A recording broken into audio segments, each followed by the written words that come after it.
lu seminggu kan gesekan terus nih. Hari Minggu itu di running tuh. Jadi kita kalau misalnya lu feeling banget sama dia nggak enak gitu kan, dia langsung tulis nih gue feeling sama dia running. Masukin ke kotak. Ada kotak kecil gitu. Nah di kotak kecil itu di running tiap minggu. Lu tau nggak? Misalnya ya, ada orang yang nggak suka sama gue gitu. Ternyata ada 5 orang yang nggak suka sama gue yang masukin itu.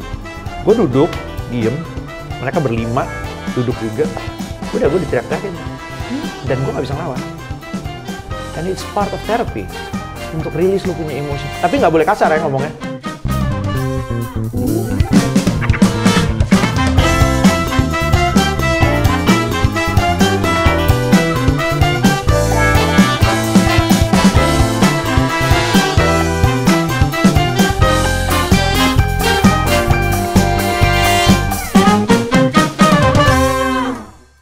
Oke. Tetap misalnya proper. Apa contoh? Ya, gitu tuh nggak boleh tuh. Ya. Tapi ada momennya di mana kayak konselor gue sikat. Nah, itu ada Keluar momen. semua. Keluarin aja udah bodo amat. Lu ngomong sembarangan kebun binatang nggak apa-apa. Tapi gue cuma boleh diem. Gue nggak boleh ngelawan, gue nggak boleh apa, gue diem. Sip. Karena dua-duanya terapi. Yang gue diteriakin gue harus bisa terima, accept. Yang neriakin juga itu harus bisa rilis. Yeah. Karena saat yang gue bilang tadi, Yeah. para pasien ini dulunya selama mereka masih begitu, mereka tuh jarang bisa rilis feelingnya gitu. Yeah. Karena mereka terlalu numb dengan itu semuanya. Gak, udahlah. Sedih, Kebas gitu kebas, sedih, pakai, seneng pakai, apa semua dipakein. Jadi kayak there is no real emotion lagi gitu. Oh my goodness. Nah di situ lu diajarin rilis di situ dan udah selesai. Dibilang pas udah teriak-teriak terus konselor gue bilang oke, udah selesai, udah clear, lu kan aman lagi. Jadi zona anti baper sebenarnya ya. Sebenarnya ya lu baper boleh lah, karena lu manusia. Iya tapi kan beresin abis itu, abis itu nggak baper lagi. Besok kalau lo ulang lagi ya udah begini lagi, Ya. baper lagi begini lagi sampai membaik gitu. Sampai lu bisa tahu bahwa sebenarnya kan confrontation yang tadi gue bilang, Iya. confrontation yang masalah apalah, ini namanya confrontation yang masalah lu ngecap dan segala macam. Itu kan lu lakukan setiap hari di kehidupan nyata. Iya. Paling simple ada. Ah. Pagi nak, misalnya gitu. Hey ma, hai, gimana tadi? Itu kan confrontation sebenarnya. Itu yang sesuatu yang gue bisa bilang gue 5 hari gue nggak mau keluar rumah. Itu yang gue nggak pernah ketemu. Iya. Ngapain sih gue harus ketemu orang gitu? Ngapain sih gue harus? Gue lebih baik ada di my little cube, Iya. my little dark cube ini, Iya. nggak ketemu orang gitu. Iya. Dan diajarin di sana justru sebaliknya, lo harus care sama orang, lo harus help your brother kalau ada kesulitan. Iya. Nggak cuma lihat ke dalam aja terus gitu ya. Nggak cuma itu Iya. doang. Kita hidup sama orang. Man, itu the best 9 months of my life. I didn't expect that to come out from you gitu untuk bilang itu the best 9 months of your life. The best 9 months. Oke, berarti lu ketika keluar itu lu udah bisa bersosialisasi langsung atau masih ada seredet-seredet tuh? Seredet-seredet. Masih. Karena gini. Tapi kan lu keluar dengan gondrong, brengosan. Jelas. Kan sempat ada fotonya tuh gue inget hitam putih Iya. Itu apa lo pas posting itu? Lu apa statement kah? Ya gue nggak ngerti juga sih kenapa waktu itu gue post itu. Maksudnya I don't know kenapa gue masih begitu ya. Tapi yang kalau tadi lu tanya gue masih seredet pas keluar, ya banget. Iya. Karena stigma, and that sucks. Stigma tuh sucks sebenarnya. Di situ Apa sih cara pandang orang? Iya. Kan nggak mungkin orang Indonesia berani ngomong depan muka. But Orang Indonesia still, kan nggak gitu. Tapi kan lu tahu, dia pasti udah tahu. I know that you know. What I did. Exactly. Kira-kira gitu kayak oh ya. Jadi ada malu, ada shame. Ada of course man. Gue manusia biasa. Tapi makanya circle gue itu cuman keluarga gue, which is abang-abang gue, bokap, sama temen band gue, musisi, temen-temen band gue. Terus later on temen gereja. Udah, itu circle gue. Teman gereja nggak menghakimi itu? Wah, ternyata temen gereja gue lumayan seru sih gitu. Maksudnya orang-orangnya kayak rejected once juga gitu, jadi kayak. Jadi been there done that, Yes. come here I wanna hug you. Iya, gitu ya. man, ternyata love man yang bisa conquers all. Keep going, your love, ya. Itu emang love, that's it. Dan gue dari situ gue sadar bahwa kasih itu lemah lembut, man. Kasih itu ada pengendalian diri dari situ. Kasih itu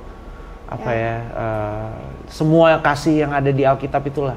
Dan itu yang gue pegang banget sampai sekarang. Dan my journey tiba-tiba ketemu sama orang gereja lama gue lah. Dan akhirnya dari situ gue kayak grow di situ dan gue diajarin love, gue diajarin hati yang proper, yang baik gitu. Dan semuanya intinya tentang hati menurut gue. So, untungnya memang ketemu di situ sampai the next chapter which is pandemi. Gue bener-bener hati gue berserah terus. Every day, maksudnya gue nggak suka dengan konsep pasrah ya. Gue suka dengan konsep berserah. Maksudnya berserah tuh lebih proaktif gitu. Tapi whatever the outcome is, lu serahin ke Tuhan gitu ya.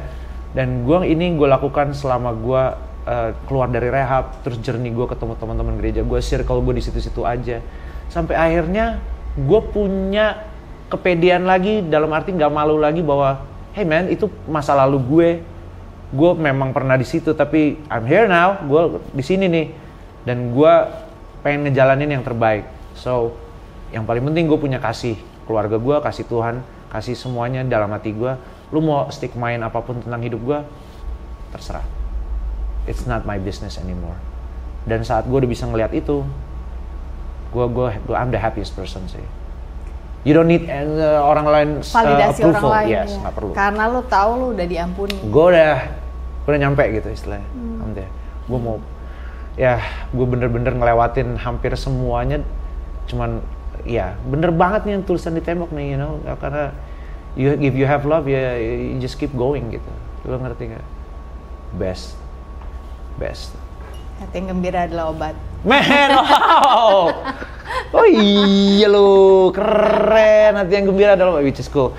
Hati, man. Buat gue semua itu hati. Kalau hati lo bener, man. Kalau hati lo gelap, lo gelap. Karena gini, ada tulisannya, jagalah hatimu dengan segala kewaspadaan karena dari situlah terpancar kehidupan. Kehidupan, gitu. Ya. Apa itu kehidupan? Siapa itu kehidupan? Ini sesuai apa yang kita yakini ya, aku lah jalan kebenaran dan hidup, man, gitu. Maksudnya cuman love, man. Yeah. Dan hati lo tuh itu doang mestinya sih. Mestinya cuman itu, man. Ya kan? Kasih damai sejahtera, sukacita, segala macam. Ketika menerima pengampunan, belas kasihan yang tidak layak kita terima, sebenarnya. Best. Itu best feeling in the world. Best banget. Karena I've been there gitu. Dan ya udah gitu. Hidup gue banyak berubah setelah itu. Dalam arti pandemi, man, gue juga ingat banget, gue adalah ruko studio gue jual. Jual-jualin ya. Abis hilang tertelan pandemi bahasa gue. Terus tiba-tiba gitar. Lu tahu betapa rasanya jual gitar? Pak, tiap bulan 2 Pak waktu itu. Iya. Ya kan? Itu gak enak banget. Gak enak banget rasa itu. Tapi ya memang harus itu prosesnya. Dan hati gue deh, ya udahlah itu terserah. Sampai ada momen ya, Januari tahun 2022, gue cuma bisa hidup sampai bulan Maret. Gue cuma bilang, Tuhan, Financially. Sorry, bentar, ini udah menikah belum waktu itu? Belum dong. Oke. Belum. Gue kayak, Tuhan, ya udah. Habis. Atur aja. Gue inget banget gue sambil main PlayStation, gue inget banget. Gue doain banget. Ganjaran kerendahan hati dan takut akan Tuhan adalah kekayaan, kehormatan dan kehidupan. Ya. Itu aja, that's it. Gue ambil itu, gue mau ngomongin. Hey man, tiba-tiba nggak nyampe 5 menit. Ini bukan success story ya, maksudnya lu jangan jadiin ini success story buat lu yang nonton sama gue gitu. Karena gue paling nggak suka nge-share success story karena banyak orang salah nangkep gitu. Oh dia bisa begitu, berarti gue bisa gitu. Kalau untuk urusan diproses sama Tuhan tuh jangan lu beda-beda, nggak template, nggak mungkin bisa template sama ini orang itu, nggak bisa gitu. Tapi ini gue yang gue alamin. 5 menit tiba-tiba ada telepon. Kita mau dong jadi kamu jadi ini kita gitu, ada brand lah. Oh ya, wow. Foto nih, serius. Lu nggak ngeliat? Brand ambassador nih. Iya, bukan ya. bisa dibilang gitu. Campaign. Brand ambassador karena masuk billboard dan segala macamnya. Oke. Lu nggak ngeliat gue, badan gue kayak gimana, gue lagi kayak banget. Iya, ini dan lu umur gue nggak muda loh, followers gue biasa aja gitu. Gue mau, iya tapi kita suka sama kamu gini. Oh ya udah, oke, sip. Dari situ sampai detik ini, di tengah-tengah situ ada Dewa tiba-tiba, terus tiba-tiba ada iya macam-macam deh, kawin tiba-tiba. Pokoknya gue skip the story short gitu. Dari situ sampai sekarang luar biasa. Maksudnya, wow. Yang dari gue cuma bisa hidup, misalnya ya 2 bulan lagi gitu. Gue bisa hidup Malah bikin keluarga. 10 tahun kali gitu kira-kira. Pemeliharaannya. Man, amazing. Saat lu, tapi gue nggak bersungut-sungut ya. Gue nggak komplain gitu, enggak. Tuhan atur aja deh. Doa gue tuh cuman tiap pagi, Tuhan atas, bawah, kanan, kiri, depan, belakang, samping, gue nggak ngerti. Atur aja, gue ngikut aja. I never really ask anymore sebenarnya saat gue berdoa. Gue cuman bisa bilang gue bersyukur. Maksudnya, Tuhan thank you buat keluarga gue. Tuhan thank you buat pengorbananmu sehingga I'm saved. Thank you buat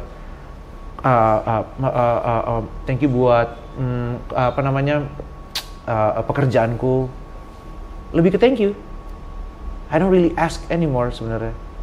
Jadi kan nyatakan keinginanmu dalam doa dan ucapan syukur kan. Jadi kayak, oh ya, gue lebih ke situ ya. Gimana ya caranya doa dan ucapan syukur ya? Tapi walaupun ada mintalah maka pintu itu akan, ketuklah maka pintu itu akan bukan. Oh of course gitu. Tapi ada juga dibilang ya berilah maka engkau akan diberi gitu. Tapi gue nggak, lu ngerti nggak sih kayak kalau gue nggak, lu udah terlalu baik sama gue. Kayaknya gue nggak usah minta lagi deh. Gitu, lu ngerti gak sih ada momen-momennya. Tapi kalau emang udah kayak kepepet banget gitu kayak, harus Tuhan tolong dong gitu. Baru minta gitu. Tapi kalau sehari-hari kayak everyday life just grateful aja, thankful aja. That's it. Is it alright kalau kita ngomongin yang kayak begini-begini gitu? Nggak apa-apa banget. Serius, nggak apa-apa ya? Maksudnya Nggak apa-apa banget. Guys, maaf ya aku potong sejenak untuk sebuah informasi yang sangat berguna. Hati yang Gembira adalah obat, edisi Si Paling Overthinking adalah buku ketiga saya yang baru saja rilis 8 Maret kemarin. Betul, tahun 2024 ini saya menulis sebuah buku baru, mengajak para pembaca bercermin, terutama setelah kita melewati 3,5 tahun pandemi yang sungguh tidak mengenakan. Buku ini sudah bisa kamu peroleh di toko-toko buku kesayanganmu seperti Gramedia, Buku Akik Yogyakarta, lalu ada Zahra Books. Tapi kalau memang nggak sabar kepengen punya sekarang juga, silahkan dilihat list berikut ini. Ini adalah toko buku online di mana kamu bisa mendapatkannya.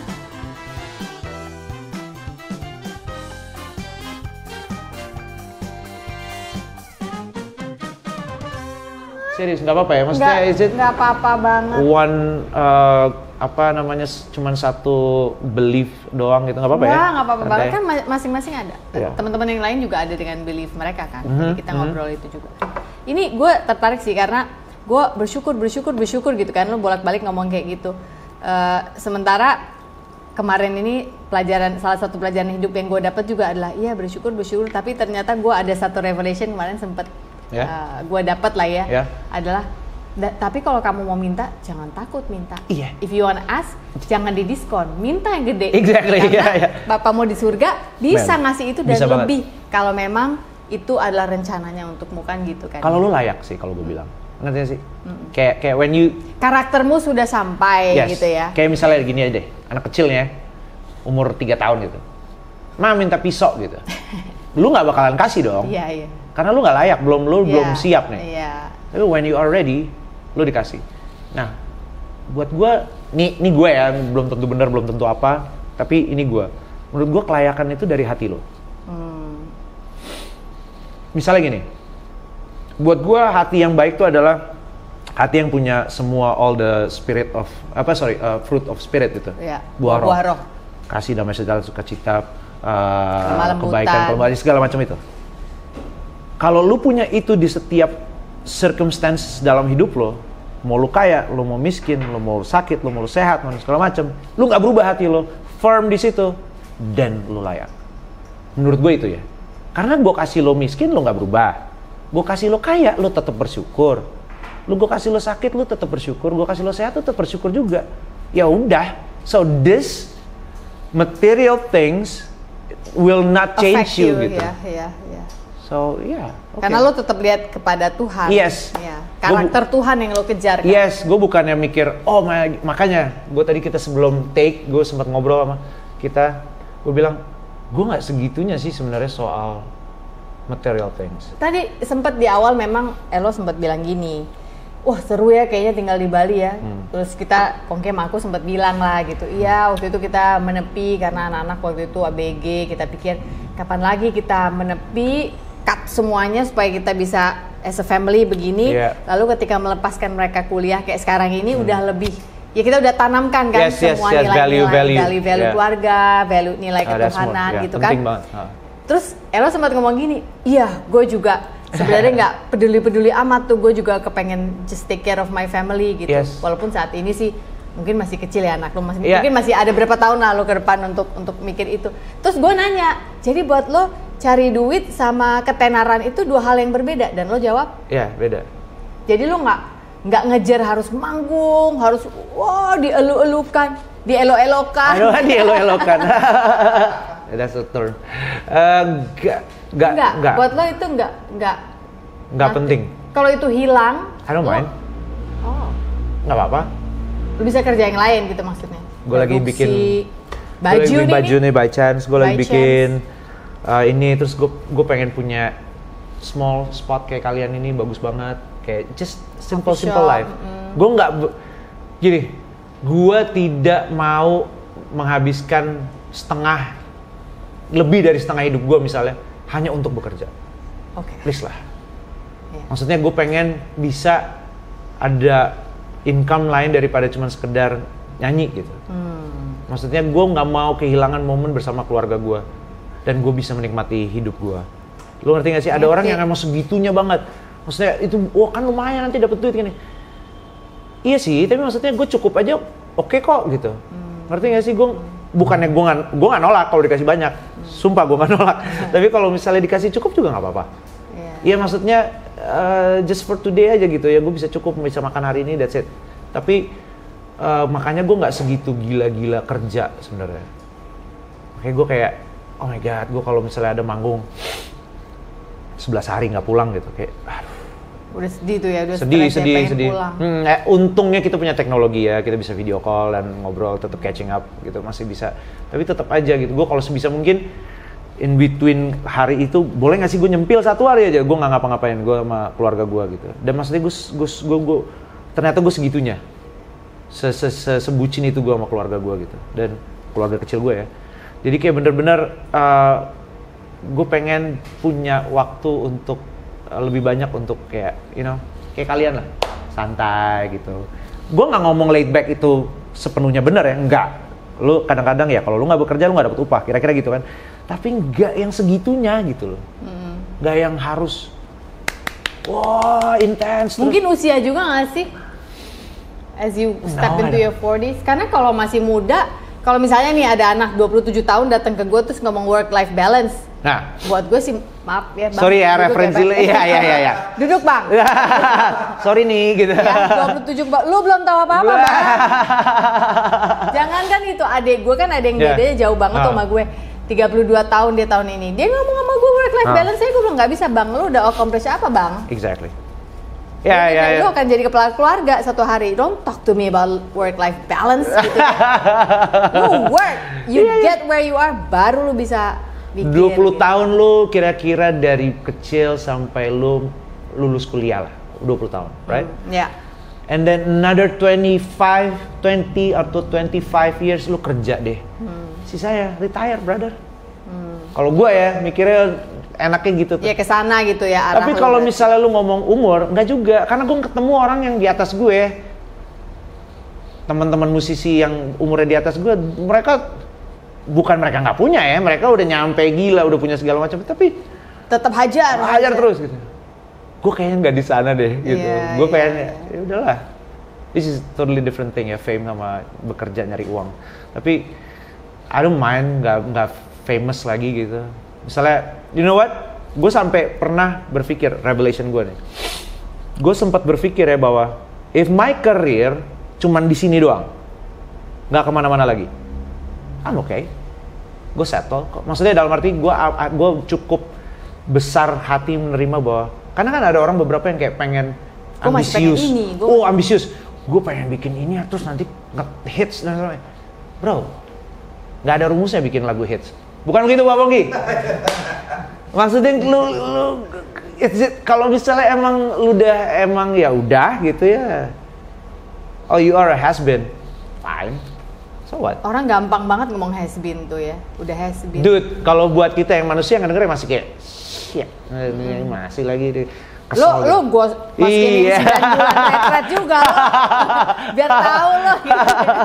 Iya kan, tapi buat gue ya if I'm a has been ya udahlah, ya udah fine, main gue. Serah lo dia mau ngomong apa gitu. Gue nyari ngeliat anak gue aja, that's it man, udah kayak happy-nya parah banget gitu. So I have my, nah tapi gue nggak tahu ya kan, the only thing yang kekal adalah perubahan. Ya. Lu percaya itu nggak? Ya. The only thing yang kekal adalah perubahan. Ya. Nah pasti kan kita akan evolve terus. Lu juga, gue juga, dan kayak nanti apa nih. Tapi yang penting segala macam yang berubah itu hati gue tetap harus firm. Ada foundation di dalam Tuhan. Makanya gue suka banget dengan lu bilang kayak, oh you want to put values di keluarga lo sebelum mereka beranjak dewasa. Itu gue setuju banget. Itu gue bener-bener pengen banget gue tanemin hal-hal itu. Untungnya ada istri gue bener-bener, wow dia tuh kayak, ya ini gue langsung kayak lumayan bangga dan terharu gitu. Maksudnya istri gue tuh, dia tuh kayak berdoa terus buat gue. Dan apa ya namanya, dia she's very housewife material lah gitu. Dia kayak berdoa buat gue, terus dia taking care of our daughter, terus dia yang kayak bener-bener very spiritual, dan spirituality-nya nyambung nih sama gue gitu, yang nyambung, ngobrol kita bisa ngomongin tentang ya whatever gitu, kayak Tuhan tuh begini ya, itu aku begini. I'm so happy saat ini dengan istri gue, dalam arti dia tuh pasangan yang sepadan. Best, dalam arti gini ya, jokesnya nyambung, itu yang penting sih. Iya. Itu penting banget. Iya bener. Ngerti gak sih lo? Jadi kalau lu mau nikah ya, pertama bukan apa-apa, jokesnya dulu deh. Lu mau ngapain? Lu kalau nggak punya duit misalnya susah. Kalau jokesnya nggak nyambung udah ribet banget. Iya. Ya nggak, apalagi yang bisa diandelin gitu. Kalau nggak bisa ketawa gitu. Iya. Dan kita bisa ketawa banget. Laugh our ass off gitu, kayak kak gitu. Cuman jokes yang kecil-kecil doang. Dan itu buat gue penting. Iya sih. So kalau lu tanya gue, am I happy now? Yeah, man. The happiest man in the world, mungkin. You keep saying that di sosial media lo, gue lihat kalau ada foto dunia, yes, happiest man. Ternyata gue begitu. World, ternyata begitu. Let's talk about career a bit ya. Ketika lo tiba-tiba diajakin Dewa. Iya. Nah itu seru tuh, karena menurut gue gini, Dewa ini kan orang tahu Ari Lasso, orang tahu Once. Terus tiba-tiba Elo. Sementara Elo sendiri punya universe lain, yang universe-nya nggak universe Dewa, ngerti gak sih? Nggak tahu ya, kalau menurut gue maaf ya kalau so tahu ya, Virsa memang punya universe sendiri, tapi ketika itu digabungkan orang masih bisa nih kayaknya relatable. Elo like bener-bener two different universe, terus Ella kok bisa nih satu course ketemu gitu ya. Nah, ketika lu akhirnya menerima tawaran itu, menjadi frontman-nya mereka bersama-sama dengan Virsa juga, apa yang lu bawa ke meja? Dan apa yang Dewa harus lakukan untuk adjust dengan adanya Elo? Seems like by chance, tapi sebenarnya udah diatur sama Tuhan lah. Tapi yang gue lihat adalah, kalau gue ngelihat 20 tahun lalu ya, and then gue ngelihat karir gue, atau gue bisa ada di band bapak-bapak keren ini gitu ya, gue nggak pernah nyangka sih. Gue pertama kali mikir juga, aduh ini bakalan, ngerti kan? Ini bakalan, aduh ini dapat dari Baladewa nih, jab kanan, hook kiri nih ya kan? Terus gue kayak serangan-serangan lah ya, siapa anak baru ini? Gue bodo amat sih. But at that time dalam arti gue, ya udahlah, gue gila lu nolak tawaran Dewa. It's a different kind of tension sih gitu. Gue lebih tension di solo gue sebenarnya. Ngerti nggak? Karena di solo gue ini lebih apa ya? Gue lebih bisa liar bermain dengan ide gue gitu. Oh ini works nggak ya? Oh ini works nggak ya? Atau masih gitu. Jadi pressure-nya lebih banyak. Tapi kalau yang di Dewa ya udah. Ikutin aja flow-nya mereka. Sequencer udah selesai. Nyanyi Ya. jeng selesai.